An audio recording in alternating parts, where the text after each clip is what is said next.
Bonjour chers amis. Alors, que faut-il retenir de l'actualité en Ukraine cette semaine? Il y a des dissensions internes au sein de l'exécutif en Ukraine. Je ne commenterai pas ce qu'il s'y passe pour une simple et bonne raison, c'est que cela appartient au peuple ukrainien. Et il n'y a que les Ukrainiens qui puissent s'exprimer sur le sujet. La seule chose que je retiens, c'est le positif, à savoir que l'Ukraine nous démontre que même en temps de guerre, les gens manifestent et cela prouve bien que la démocratie est vivante en Ukraine. Ces manifestations, si elles avaient lieu en Russie, eh bien, elle serait réprimée dans le sang, dans la violence et des incarcérations multiples en Russie. Donc, oui, c'est bien que le peuple ukrainien manifeste. En revanche, là où c'est impressionnant, c'est que malgré les risques qu'ils encourent du fait de la guerre et des pilonnages constants du génocidaire du Kremlin, ils prennent le risque de sortir pour manifester et exprimer leur désaccord avec le président Zelensky. Président Zelensky qui lui-même reconnaît que le peuple et que les Ukrainiens ont complètement le droit de s'exprimer et de manifester.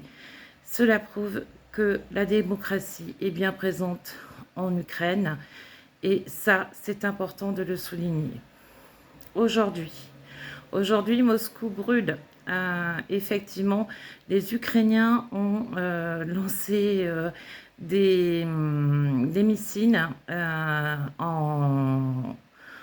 Moscou. Et il y a beaucoup d'infrastructures militaires, d'approvisionnement militaire qui ont été touchées.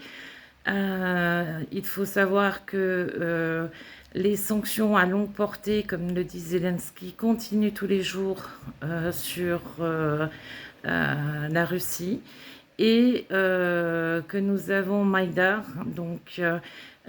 et son équipe qui ont fait un carton plein sur la mer d'Azov en détruisant de nombreux navires, et tout type de navires, flotte fantôme, navires militaires, ferries. Donc la logistique maritime continue d'être torpillée par l'Ukraine et c'est une très bonne chose. Ça isole de plus en plus la Crimée et les approvisionnements, mais pas que. Cela bloque aussi les approvisionnements sur le terrain en Ukraine, sur le front. Les Russes sont en difficulté. Nous n'allons pas nous plaindre, bien au contraire. L'Ukraine est en train de montrer qu'elle est toujours là, vigoureuse, qu'elle se bat, quelles que soient les dissensions internes.